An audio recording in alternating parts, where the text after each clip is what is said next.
করেছিলেন একজন যুবক। আজকে বাংলাদেশে 17 বছরের যুবক কি নাই, 18 বছরের যুবক কি নাই? তারা কি পারে না মুহাম্মদ বিন কাসিমের মতো হিম্মত সাহস দিয়ে ময়দানে ঝাঁপিয়ে পড়তে? তারা কি পারে না এই ভূখণ্ডে আল্লাহর বিধান কায়েম করবে, কোরআনের শাসন কায়েম করবে, প্রতিজ্ঞা করতে, ওয়াদা করতে, লড়াইয়ের ময়দানে অবতীর্ণ হতে? আমি তো বলি হাজারো লাখো মুহাম্মদ বিন কাসিম এই বাংলার জমিনে আছে, হিম্মত আছে, পাওয়ার আছে।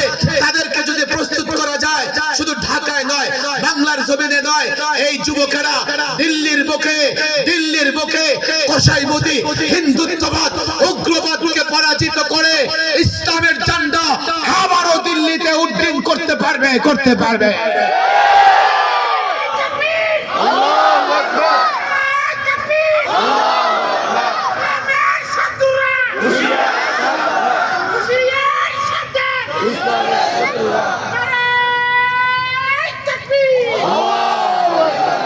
আল্লাহ তাবারক ওয়া তাআলা আমাদের যুবকদেরকে দ্বীনের জন্য